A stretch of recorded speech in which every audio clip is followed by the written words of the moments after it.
تو آقا علیہ السلام کی طرف سے اور رب ذوالجلال کی طرف سے نوازشات بھی اس طرح سے ہوا کرتی تھی اور ہمارے تقدیر کے فیصلے بھی اس طرح سے ہوا کرتے تھے۔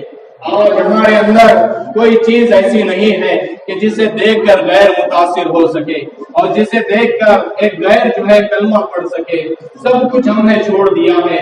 جناب حضرت امام محمد رحمۃ اللہ علیہ کا ایک واقعہ ہے کہ آپ ہر روز ایک بازار سے گزرا کرتے تھے، روزانہ ایک راستے سے آپ کا گزر تھا۔ ایک مرتبہ ایک دکاندار جو اسی بازار میں رہتا تھا وہ آپ کے پاس آیا اور کہا کہ حضرت مجھے کلمہ پڑھا دیجئے اور مجھے بھی آپ کے جیسا مسلمان بنا دیجئے۔ تو امام محمد رحمۃ اللہ علیہ نے اس سے پوچھا کہ میاں تو اچانک کیسا مسلمان ہونا چاہتا ہے؟ تو نے اسلام کی وہ کیا چیز دیکھی ہے کہ جو تجھے پسند آئی اور تو اپنا مذہب چھوڑ کر آج مسلمان ہونا چاہتا ہے؟ اس نے کہا کہ زیادہ کچھ تو میں نہیں دیکھ سکا ہوں، لیکن میں روزانہ آپ کو دیکھتا ہوں کہ آپ روزانہ اس راستے سے گزرتے ہیں۔ یہ بڑا بازار ہے، یہاں پہ ہزاروں لوگوں کا گزر ہوتا ہے، لیکن سب سے الگ انداز جس کے گزرنے کا ہے تو وہ آپ ہے۔ میں روزانہ آپ کے چہرے پہ نظر رکھتا ہوں، آپ بازار سے گزرتے ہو لیکن کسی ایک دن بھی میں نے نہیں دیکھا کہ آپ نگاہیں اٹھا کر گزر رہے ہیں۔ آپ جب بھی گزرے ہیں نگاہیں جھکا کر گزر رہے ہوتے ہیں۔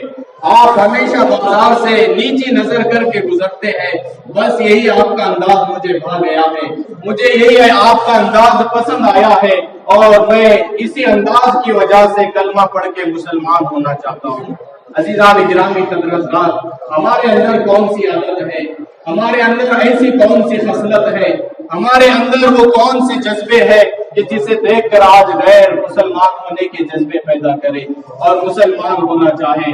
ہم بڑی معذرت سے کہہ رہا ہوں، بڑا برا لگ جاتا ہے لوگوں کو اچھی بات پر بھی سمجھانے کے لیے کہتا ہوں، لیکن لوگ اس کو غلط انداز میں لے لیتے ہیں۔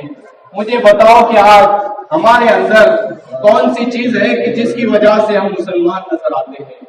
کیا ہے ہمارے پاس؟ ہم نے سنت رسول داڑھی کو ترک کیا ہے۔ ایکسیڈنٹ میں ہمارے لوگ مرتے ہیں تو ہمیں پتہ لگانا مشکل ہوتا ہے کہ کون ہے، مسلمان ہے یا غیر ہے۔ جب شناختی کارڈ نکال کر دیکھتے ہیں تو نام مسلمان جیسا ہے تو ہاں ٹھیک ہے مسلمان ہے، ورنہ کیا ثبوت ہے ہمارے پاس؟ ہم لوگ کیسی زندگی گزار رہے ہیں؟ کوئی اسلام کا نہ لباس ہے ہمارے تن پہ، نہ سنت رسول ہے۔ بڑا مشکل ہوتا ہے، بہت مشکل ہوتا ہے۔ کئی لوگوں کے حلیے ایسے بن چکے ہیں کہ سمجھ میں نہیں آتا کہ سلام کرے یا آداب کرے۔ مسلمان کی کوئی ایک صفت نہیں موجود ہے، او میاں یہ زندگی تو گزر جائے گی، زمین پر گزار لو جو گزارنا ہے، جیسے گزارنا ہے۔ یہاں پر بات سمجھ میں آئے تو ٹھیک، لیکن قبر میں جب جائیں گے تو بڑی رسوائی ہوگی۔ جب چہرہ صاف ہوگا اور یہود و نصارہ کی طرح چہرہ ہوگا۔ سنت رسول اللہ کے محبوب علیہ السلام کی سنت داڑھی ہے۔ اگر داڑھی خوبصورتی میں رکاوٹ ہوتی تو میرا خدا کبھی رسول اللہ کے چہرے پر داڑھی نہیں دیتا، اس لیے کہ کائنات کی سب سے خوبصورت جو صورت ہے وہ رسول کائنات علیہ السلام کی صورت ہے، اور جو سب سے خوبصورت صورت ہے وہ داڑھی والی صورت ہے، اور رسول اکرم علیہ السلام نے اس کو اپنی سنت قرار دیا ہے۔ عزیزان محترم، جب ہم قبر میں جائیں گے اور داڑھی نہیں ہوں گی اور رسول اللہ ہم سے چہرہ پھیر لیں گے کہ تو نے تو میری سنت بھی نہیں رکھا ہے، اور کس طرح سے ہمیں شرمندگی کا سامنا ہوگا۔ علامہ اقبال نے کہا تھا تو غنی ازہر تو عالم من فقیر، میرے مالک تو سب سے بڑا غنی ہے، تیرے اتنا بے نیاز کوئی نہیں ہے، بس ایک بال پہ ایک رحم کر دینا کہ قیامت والے دن میرا حساب و کتاب نہیں لینا۔ اقبال نے تڑپ کے یہ دعا کی تھی کہ مالک تیرا کچھ نہیں بگڑے گا، اگر تو میرا حساب نہیں لے گا تو تیری ربوبیت میں کوئی فرق نہیں پڑے گا، تیری شان میں کوئی فرق نہیں پڑے گا۔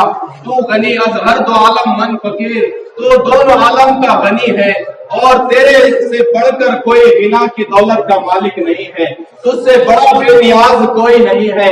اگر ایک دوزخی کو نکال کے تو جنت میں ڈال دے تو مالک تجھ سے کوئی نہیں پوچھے گا کہ یا اللہ تو نے یہ کیا کیا ہے، تو غنی از ہر دو عالم، تو جو چاہے وہ کرے اور تجھ سے کوئی پوچھنے والا بھی نہیں ہے۔ اقبال نے کہا تو غنی از ہر دو عالم من فقیر، اے میرے مالک تو سب سے بڑا غنی ہے، تو سب سے بڑا بے نیاز ہے اور میں سب سے بڑا فقیر ہوں، میں تنگ دست ہوں، میں بے نام و نشان ہوں، میں تیرا فانی بندہ ہوں اور تو میرا باقی خدا ہے، تیری ذات ہمیشہ سے ہے اور ہمیشہ رہے گی، اور مجھے ایک نہ ایک دن ختم ہو جانا ہے، مجھے تیرے پاس آ ہی جانا ہے۔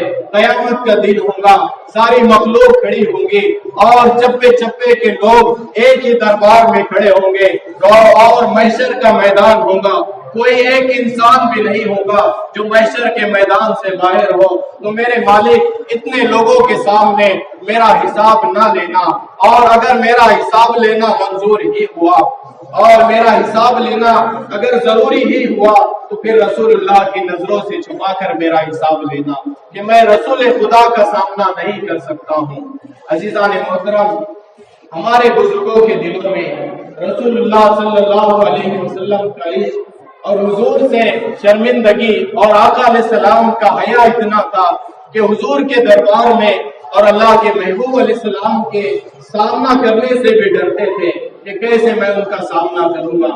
عزیزان محترم، مجھے بھی خبر میں جانا ہے، آپ کو بھی خبر میں جانا ہے، ہم لوگ اپنی زندگیاں سنواریں اور زندگیوں کا رخ موڑے اور زندگیوں میں انقلاب برپا کرے، 5 وقت کی نماز کے عادی بنے، درود پاک کثرت سے پڑھا کرے، اور جتنے بھی ہمارے کام ہے ہم اس میں درستگی پیدا کریں۔ سب کو پتا ہے کیا حلال ہے کیا حرام ہے، کون سی چیز جائز ہے کون سی چیز ناجائز ہے۔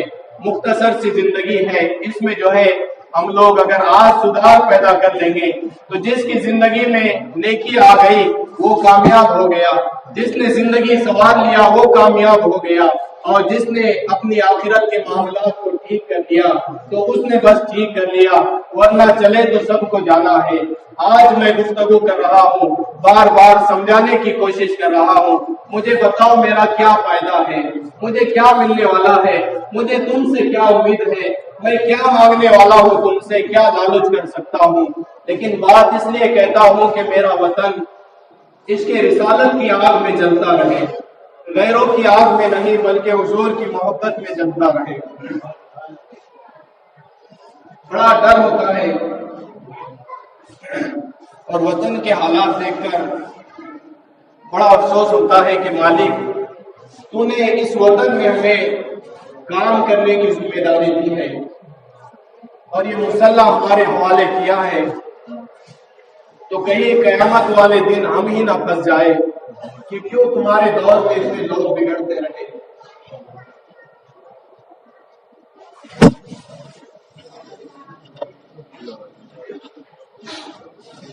مجھے معاف کرنا، ان 6 سالوں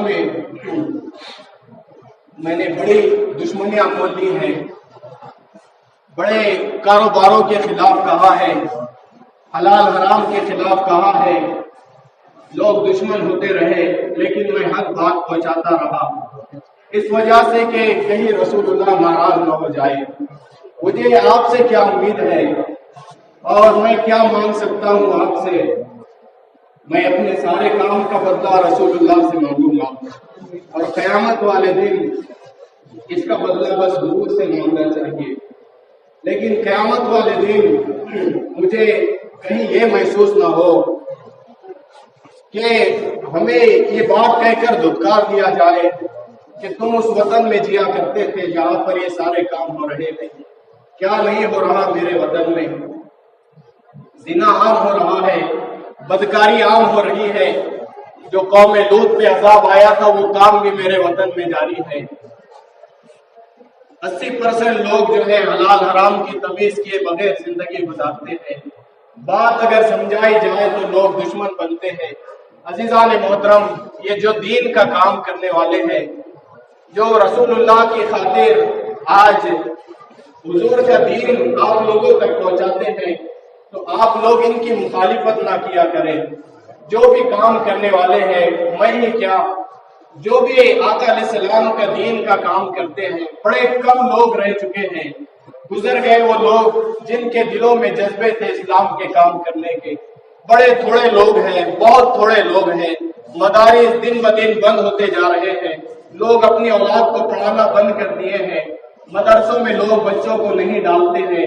جو بچے پڑھ کے نکلے ہیں وہ کاروبار دیکھ رہے ہیں، وہ نہیں چاہتے کہ اس طرح کی ذلت کی زندگی گزارے، یہ لوگوں کی امامت بھی کرے اور پھر ذلت بھی برداشت کرے۔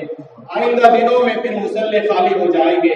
آج جو ہمارے سروں پہ ٹوپیاں ہے، چہروں پہ داڑیاں ہے، تو یہ دین ہے مدرسے والوں کی، یہ دین ہے حافظوں کی اور عالموں کی۔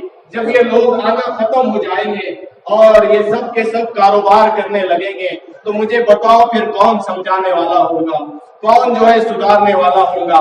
اس لیے کوشش یہ کرے کہ جو بھی دیندار لوگ بچے ہیں، آج کے زمانے میں آپ کو کوئی امام اعظم نہیں ملے گا، کوئی خواجہ غریب نواز جیسا ولی نہیں ملے گا۔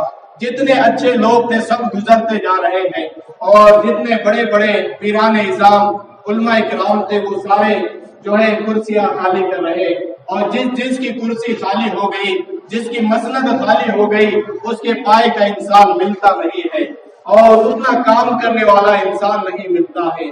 تو آج جو ہمارے پاس برقرار ہے، جتنے بھی دیندار لوگ ہیں، آپ کو واسطہ دیتا ہوں کہ آج ان کے ساتھ کھڑے ہو جاؤ۔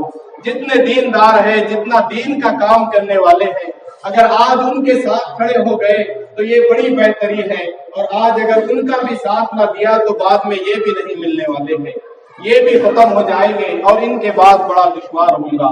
ہر شخص اپنی ذمہ داری نبھانے کی کوشش کرے، جہاں بھی ہو سکے جتنا ہو سکے دین میں اپنا حصہ لگائے، دین کا کام کرے، اسلام کا کام کرے۔